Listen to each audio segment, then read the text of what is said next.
Bien-aimés, nous devons être toujours contents quand nous venons dans la présence de notre Seigneur. Et quand tu viens ici, bien-aimé, sache seulement que tu ne vas pas rentrer tel que tu étais venu. Et il faut toujours proclamer tout haut que, comme nous venons de le chanter, déclarer que je suis de Jésus. Amen, je suis de Jésus. Dis à celui qui est à tes côtés, je suis de Jésus. Je ne suis plus de ce que tu avais connu autrefois. Tu dis, tu cites ton nom, tu dis que je ne suis pas celui qui était dans l'autre camp. Aujourd'hui, c'est un nouveau jour pour moi. Je ne suis plus celui que tu avais connu autrefois. Celui qui craignait chaque fois. Mais aujourd'hui, parce que celui qui est en moi est plus fort que celui qui est dans le monde. Alléluia! Alléluia! Est-ce qu'on est d'accord? Si on est d'accord, on le manifeste avec nos acclamations.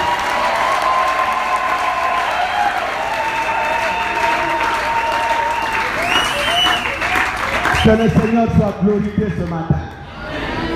Que Jésus soit élevé ce matin. J'aimerais te dire seulement de saluer celui qui est à tes côtés. Tu le salues avec courage. Tu dis vraiment que j'appartiens à Jésus. Tu le dis sincèrement et tu le dis. Parce que là, dans l'autre camp, le camp adverse, que les ennemis soient en débandade. Parce que c'est le moment favorable que nous sommes venus en ces lieux dans sa présence pour l'écouter. Amen. Amen. Hein? Nous allons ouvrir nos Bibles. Nous sommes dans l'évangile selon Matthieu, au chapitre 16. Nous lirons à partir du 13e au 17e verset. Je disais Matthieu 16, du 13e au 17e verset. Lèvons-nous pour honorer la parole du Seigneur. Nous le lisons au nom du Seigneur. Jésus étant arrivé dans le territoire de Césarée de Philippe, demanda à ses disciples, « Qui dit-on que je suis moi, le Fils de l'homme » Ils répondirent, « Les uns disent que tu es Jean-Baptiste, les autres disent que tu es Jean-Baptiste, les autres Élie, les autres Jérémie ou l'un des prophètes. Et vous, leur dit-il, qui dites-vous que je suis » Simon Pierre a répondu, « Tu es le Christ, le Fils du Dieu vivant. » Jésus reprenant la parole lui dit, « Tu es heureux, Simon, fils de Jonas, car ce ne sont pas la chair et le sang qui t'ont révélé cela, mais c'est mon Père qui est dans les cieux. » Parole du Seigneur. Nous pouvons nous remettre et il y a encore un second passage que nous allons lire. C'est dans Jude chapitre 3. Plutôt Jude 3. Jude n'a qu'un seul chapitre. Jude, c'est l'avant-dernier livre de la Bible. Et l'avant-dernier livre du Nouveau Testament. Alors, nous lisons le verset 3. Bien-aimés, comme je désirais vivement vous écrire au sujet de notre salut commun, je me suis senti obligé de le faire afin de vous exhorter à combattre pour la foi qui a été transmise aux saints une fois pour toutes. Parole du Seigneur. Bien-aimés dans le Seigneur, shalom. C'est avec une grande joie plutôt de nous retrouver en ces lieux ce dimanche. Et nous bénissons le Seigneur pour cette opportunité.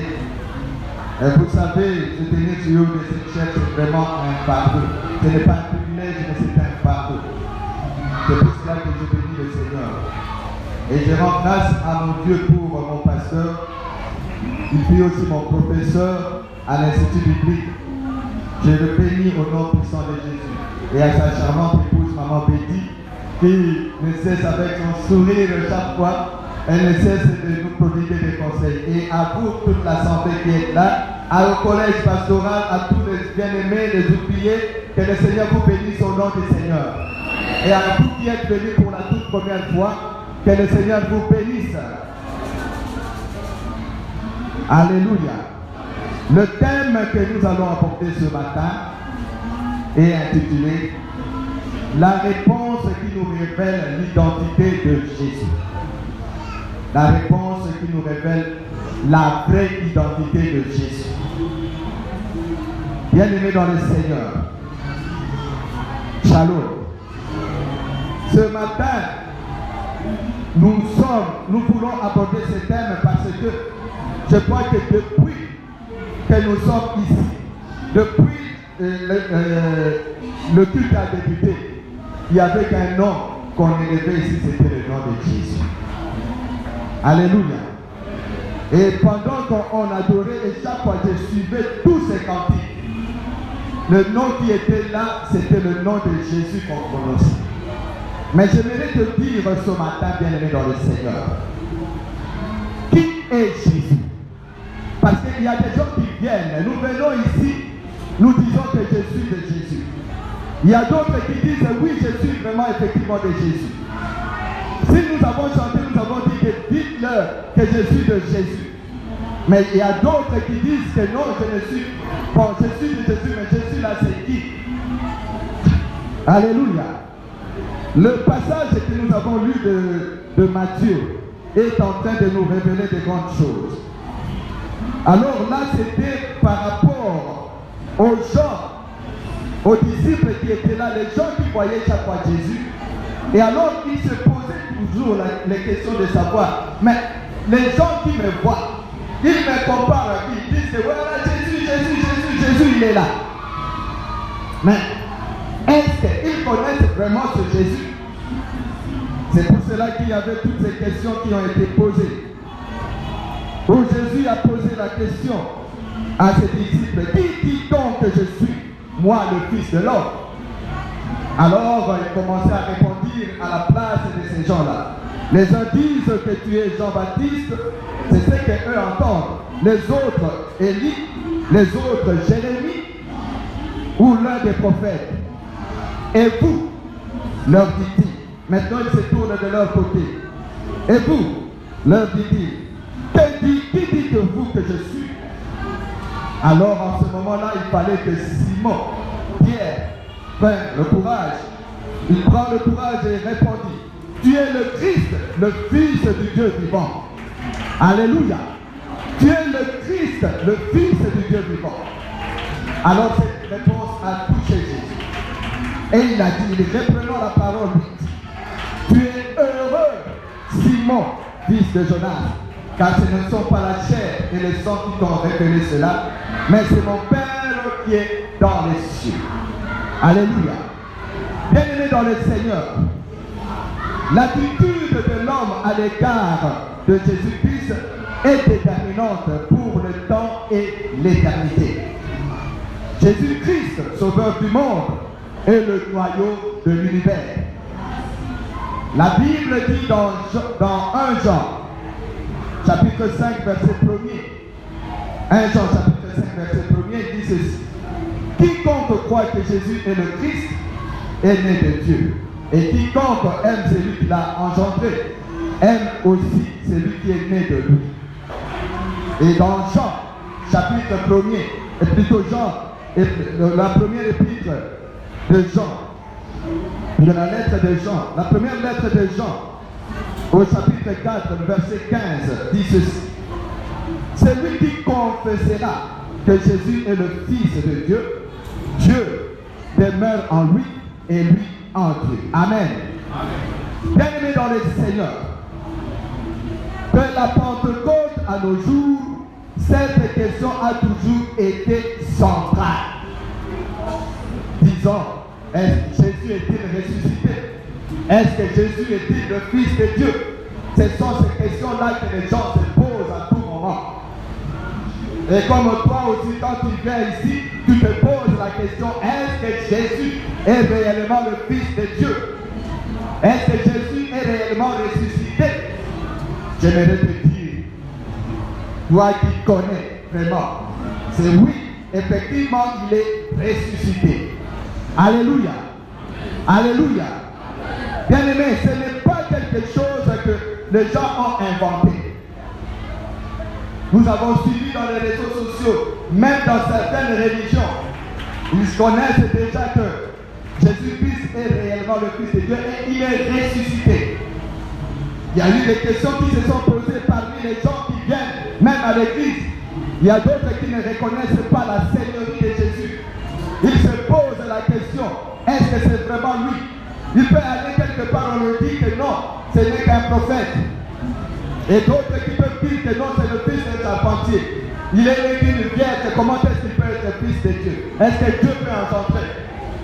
Je vous dis que ce qui s'était passé dans ce temps-là, c'était par l'œuvre du Saint-Esprit que Jésus-Christ est venu. Amen. Amen. Par la puissance du Saint-Esprit. Alléluia. Alors, pourquoi doit-on commencer à nous poser des questions par rapport à ces choses-là? On se tourmente pour rien. Oui, c'est vrai.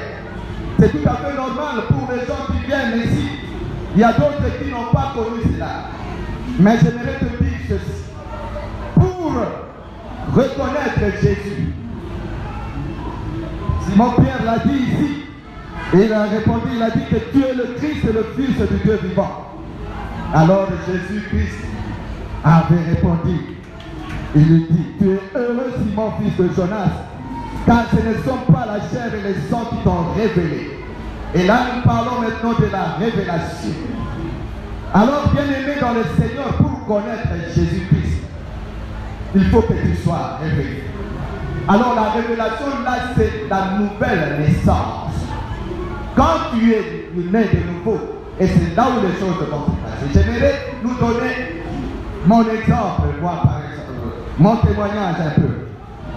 Vous savez, c'était dans les années 93, 93 pour les Français, que j'ai commencé à fréquenter les églises de réveil. Je me rendais même dans... Tout d'abord, quand on était encore de l'autre côté, on allait dans le renouveau charismatique. Mais ce qu'on écoutait là-bas, c'était autre chose. Mais quand nous sommes allés, nous sommes sortis de là et nous commençons à fréquenter d'autres églises, donc les églises de réveil, on nous parlait de Jésus. On voyait comment les gens parlaient de Jésus et les gens priaient. Mais en ce moment-là, il a fallu encore 10 ans pour moi. Ça va vous étonner, quelqu'un qui entre comme toi ce dimanche et il fait 10 ans. Alors c'est arrivé comment? C'était un rêve. Le rêve est venu moi, alors je ne comprenais pas, je priais et c'est ça. J'ai parlé de ça et je crois les témoignages de certaines personnes me connaissent, c'est ce que je le dis toujours. Dans la Bible, on me montre, j'ai vu une image de qui? De la rencontre de Jésus avec Nicodème. Alors je me posais la question, cette rencontre, qu'est-ce que j'ai à voir avec cette rencontre? Alors c'était la rencontre où Nicodème est venu rencontrer Jésus de nuit. Alors Jésus lui a parlé. Et il lui a dit, je ne vous ai pas mettre tout le reste là, pour lui dire que voilà, il faut que tu sois de nouveau, il naît de nouveau. Il a dit que c'est lui qui n'est pas baptisé de l'Esprit. Alors c'est ça. Il s'est posé la question, doit-il encore que je rentre dans le ventre de ma mère? Or, ce n'était pas ça, ce que Jésus voulait. Alors j'ai compris directement que je devais naître de nouveau pour recevoir cette révélation. Alléluia. Est-ce qu'on est là, bien aimé dans le Seigneur? Et c'est à partir de là que les choses ont commencé à changer avec moi. Je me suis réveillé un matin comme ça.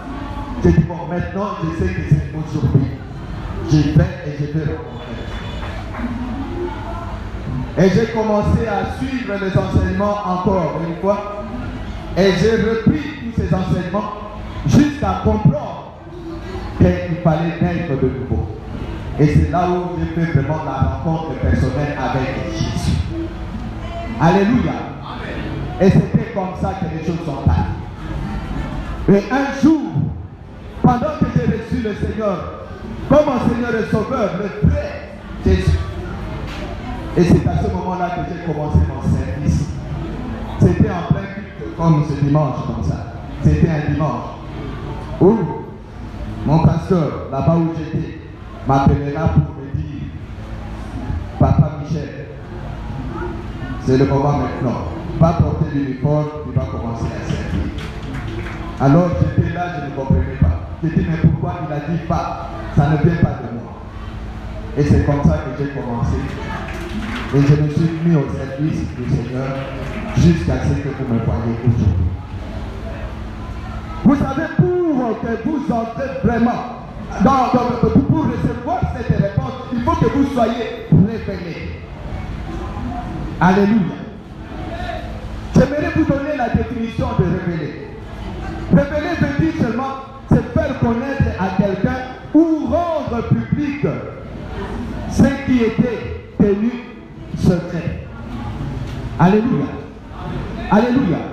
Est-ce qu'on se fait comprendre là? C'est ça l'être révélé. Bien-aimés dans le Seigneur, nous savons tous que les adversaires des premiers chrétiens essayaient de nier la résurrection de Jésus. Preuve de sa divinité et son rôle de sauver le monde, de sauveur du monde. Alléluia. Et c'est ce qui a fait même que les Sanhédrins interdisent aux disciples, sévèrement aux apôtres, de prêcher Christ ressuscité. Et ce sont ces choses-là que nous voyons même dans certaines églises qui ne reconnaissent pas la résurrection de Christ, qui ne reconnaissent pas que Jésus-Christ est notre Seigneur et notre Sauveur.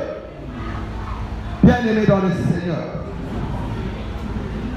chaque fois que Pierre, on savait qu'il avait l'occasion de prêcher, Pierre et les autres apôtres prêchaient toujours que Dieu l'a ressuscité d'entre les morts.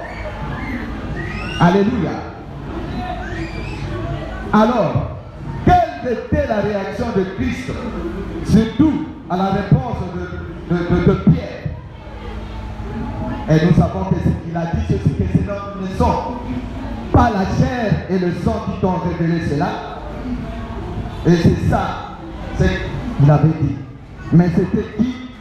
C'était son Père qui est dans les cieux. Alléluia. Bien-aimés dans le Seigneur, nous avons cette grâce-là aujourd'hui. Quand nous venons dans la présence de Dieu, de faire une rencontre personnelle avec lui. J'aimerais inviter quelqu'un aujourd'hui. Si tu n'as pas fait une rencontre personnelle avec Jésus, sache seulement que partout où tu passeras, tu seras entraîné en tout vent de doctrine. Tu pourras même aller là où les mandrones sont, là où toutes ces personnes-là, on va te dire que non, Jésus n'est jamais ressuscité, tu vas dire oui. Mais quand tu as reçu cette révélation-là, quand le Père te fait, et pour cela, pour ce qui fait cela, je crois que les choses seront autrement dans ta vie. Alléluia. Alléluia. Les choses changeront, bien-aimés dans le Seigneur. Alors, la question qu'on se pose là, ces gens-là qui sont en train de nous dire qu'il n'est pas ressuscité, il n'est pas le Fils de Dieu, on les trouve aujourd'hui. Parce que Christ avait dit qu'il y aura des faux docteurs, des faux prophètes. Et ce sont ceux qui nient que Jésus soit le Messie, le Fils de Dieu vivant, venant de la chair, né d'une vierge, conçu par le Saint-Esprit. Alors, bien-aimés dans le Seigneur, où trouve-t-on les gens de cette voie-là, de cette acadie-là plutôt? En général, c'est sur les chairs. Ils sont là, en train de prêcher. Et on le voit, on les suit même dans les réseaux sociaux. Mais si tu n'es pas fermé, si tu n'as pas fait une rencontre personnelle avec Christ, mais sache seulement que tu seras emporté par ce vent-là. Vrai ou faux? Alléluia. Et ces gens-là nous font croire à toutes ces choses-là. Et c'est cela qui scinde la chrétienté en deux camps. C'est ce qui distingue les vierges sages et les vierges folles. Là, nous sommes dans Matthieu 24, verset 24. Où les pauvres ne sont pas en communion avec Jésus. C'est-à-dire qu'ils avaient leur lampe éteinte quand l'église est arrivée. Et quand l'époux est arrivé, ils devaient chercher leur lampe. Mais c'était tout éteint. Ils commençaient à chercher pour prendre les vierges sales. Mais c'était déjà trop tard. On leur disait, allez chercher là où celui qui vend à l'intérieur. Et quand ils partaient, ils sont revenus, ils ont trouvé la porte fermée. Et c'était la fête. Alors ce sont ces gens-là qui entraînent, qui divisent aujourd'hui les églises, qui divisent aujourd'hui beaucoup de choses, beaucoup de chrétiens. On les voit aujourd'hui à la mode, on les voit aujourd'hui comme pentecôtistes, et demain, je ne citerai pas l'assemblée où ils vont fréquenter. Ils sont en dehors de la foi. Et ils commencent à prêcher les récits. Bien-aimé dans le Seigneur, j'aimerais te dire aujourd'hui que tu as choisi la bonne part qui ne te sera jamais ôtée. Alléluia. Aujourd'hui, c'est cette part que tu en es en train de te donner aujourd'hui. On est en train de te faire voir que tu n'es pas dans la catégorie des vierges folles, mais que tu es dans la catégorie des vierges sages. Les sages, qu'est-ce qu'ils font? Ils écoutent, ils mûrissent ce qu'on leur dit. Ils mûrissent tout ce qu'on leur raconte, les vierges sages. La vraie parole, le vrai Seigneur, le vrai Christ, ressuscité, assis à la droite de Dieu le Père Tout-Puissant. Alléluia. Que le Seigneur soit glorifié. Bien-aimés dans le Seigneur, toutes ces questions, on les reçoit toujours. Vous les recevez toujours sur notre parcours sur cette terre. Les gens sont toujours là, vous les voyez, il est en train de partir. Aujourd'hui, il est avec nous ici. Mais à quelques secondes après, il sort.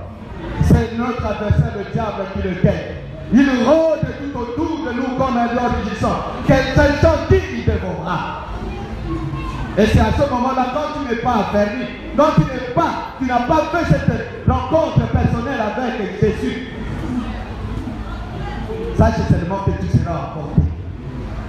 Mais j'aimerais te dire aujourd'hui que ce message soit vraiment entré dans toi pour comprendre que Jésus-Christ est Seigneur.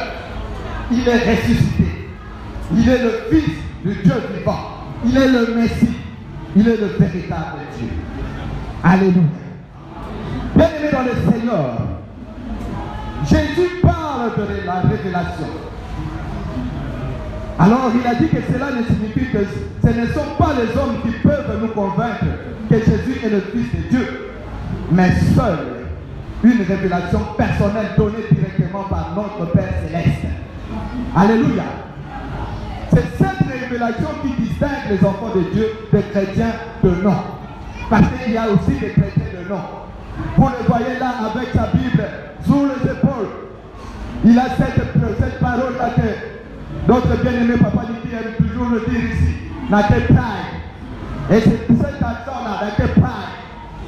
Mais est-ce qu'il est le vrai chrétien? Il est vraiment chrétien au vrai sens du mot.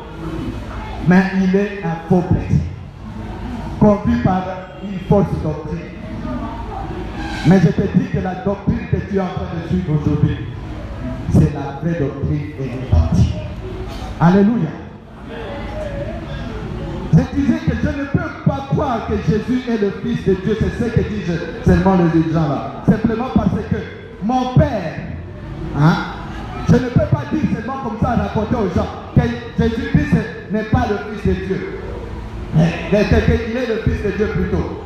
Parce que on m'a parlé de ça par, je ne sais pas moi, quelqu'un dans la rue. Simplement parce que il y a tel pasteur, ou mon pasteur me l'a dit, ou des connaissances le croient. Ce n'est pas un livre chrétien ou une école biblique qui peuvent m'en convaincre. Ne trouve-t-on pas des ouvrages qui prouvent que Jésus n'est pas le Fils de Dieu et qu'il n'est pas ressuscité? C'est ce que nous rencontrons aussi. Alléluia. Mais j'aimerais te dire ceci. Il y a eu des choses qui se sont passées. Et ce que je pourrais vous dire encore pour nous rappeler par rapport à cela, de comprendre que c'est par la nouvelle naissance que, donc c'est-à-dire connaître la révélation personnelle, donc faire la rencontre personnelle avec Jésus, qui nous distingue de faux chrétiens. Et là que nous sommes des vrais chrétiens. Si on n'a pas à cette révélation que la Bible appelle nouvelle naissance, rien ne sert d'être pentecôtiste. Seule une rencontre personnelle, comme je voulais le dire, avec le Sauveur est déterminante. Car on peut très bien aller ou venir au culte, comme je vous l'ai dit là tantôt, et rentrer chaque dimanche et rentrer tel donné. C'est ce que je vous ai donné comme mon témoignage. Je venais aussi comme ça. Il y a d'autres aussi qui viennent aussi comme ça. Mais aujourd'hui, j'aimerais que tu puisses faire la rencontre personnelle avec Dieu. Alléluia. Si tu es là, ne te cache pas, parce que c'est le grand jour. Le jour où tu vas faire vraiment et tu verras les choses qui vont se passer dans ta vie. Bien-aimé dans le Seigneur, Jésus, après sa résurrection, s'est fait connaître aux hommes par révélation. Et avant de mourir, il avait dit, encore un peu de temps et le monde ne me verra plus. Mais vous me verrez car je vis et vous vivrez aussi. En ce jour-là, vous connaîtrez que je suis en mon Père, que vous êtes en moi et que je suis en vous. Parole du Seigneur. Après sa résurrection, Jésus ne s'est fait connaître que par révélation. Les récits bibliques nous permettent de constater que les amis de Jésus ne le reconnaissaient lorsqu'il se présenta à eux. Parce que Jésus s'est révélé dans de multiples formes, sous de multiples formes. Il s'est révélé, la Bible le dit aussi selon Marc, dans le livre de Marc, l'évangile de Marc, à chaque fois qu'il nous parlait de l'apparition de Jésus à ses disciples, là c'était après la résurrection, il utilise le terme révélé ou révélation, parfois traduit par apparaître ou manifester dans le texte français. Et nous savons tous, après sa résurrection, il a apparu, juste le troisième jour quand Marie de Magdala est passée, il a apparu d'abord, c'est-à-dire il se révélait d'abord à Marie de Magdala qui ne l'avait pas reconnu dans ce moment-là.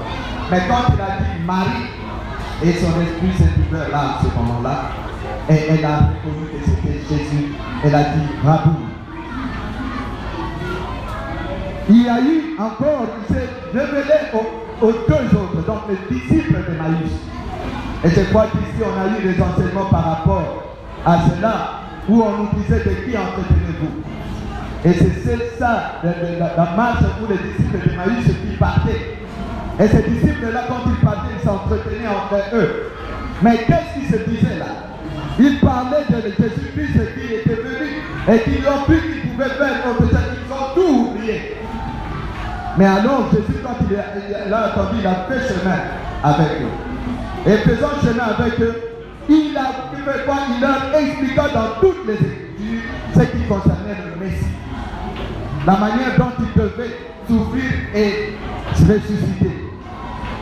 Et commençons par Moïse et par tous les prophètes, et leur expliqua dans toutes les Écritures ce qui les concernait.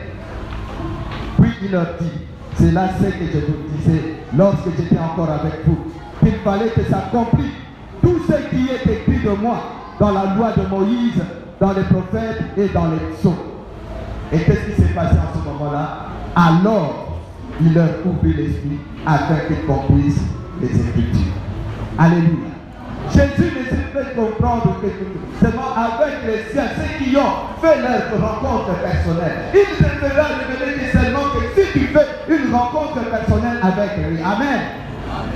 Et ce matin, j'aimerais te dire, si tu n'as pas encore fait cela, et je le répète, c'est le jour aujourd'hui. Amen. Amen. Alors, si nous partons dans la Bible, c'est ce que nous lisons chaque jour. Je vous avais dit au début ici de Bible, pendant la période de prélude, jusque maintenant, là qu'on est en train de parler ici, on ne parle de qu'un nom là de qui? Le nom de qui? Rien que Jésus, le vrai Jésus.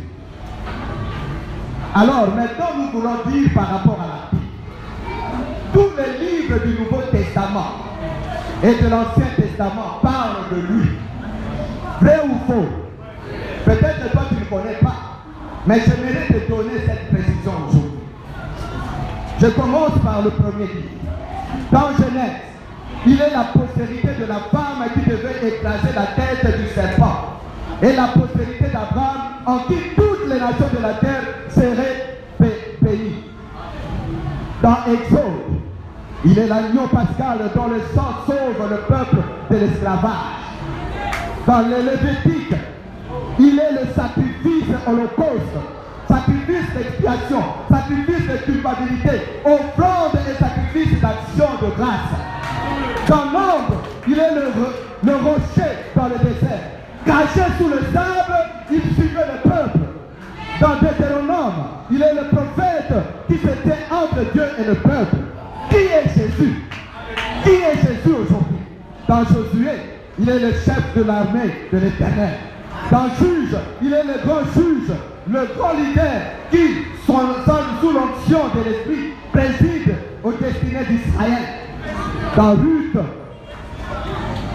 Ruth, je disais là dans Juge, il est le grand juge, le grand leader. Et dans Ruth, il est le grand rédempteur qui vous rend vos propriétés perdues et vous donne la vie en abondance. Qui est Jésus? Dans 1 et 2 Samuel, il est le roi de la maison de David qui va en s'affermissant, tandis que Saül va en s'affaiblissant. Dans 1 et 2 rois, il est qui? Il est le fils de David. Et dans 1 et 2 Chroniques, il est le roi qui hérite du trône de David. Qui est Jésus? Dans Esdras, il est le grand docteur de la loi. Dans Néhémie, il est le reconstructeur de Jérusalem. Dans Esther, il est le Mardochée céleste qui veut le bien de son peuple. Qui est Jésus? Dans Job, il est celui qui périt. Dans Psaume, il est le chant d'Israël, le Messie souffrant, l'Éternel notre berger, le roi de gloire qui vient. Dans Proverbe, il est la sagesse. Dans Ecclésiaste, il est le sage. Dans le Cantique des Cantiques, il est le fiancé. Dans Ésaïe, il est le régisseur du camp d'Isaïe. Dans Jérémie, il est le potier qui ne cesse de se pencher sur le sort de son vase. Et dans les Lamentations, il est le prophète en pleurs. Dans Ézéchiel, il est la gloire de l'Éternel. Qui est Jésus? Dans Daniel, il est le dominateur mondial à venir.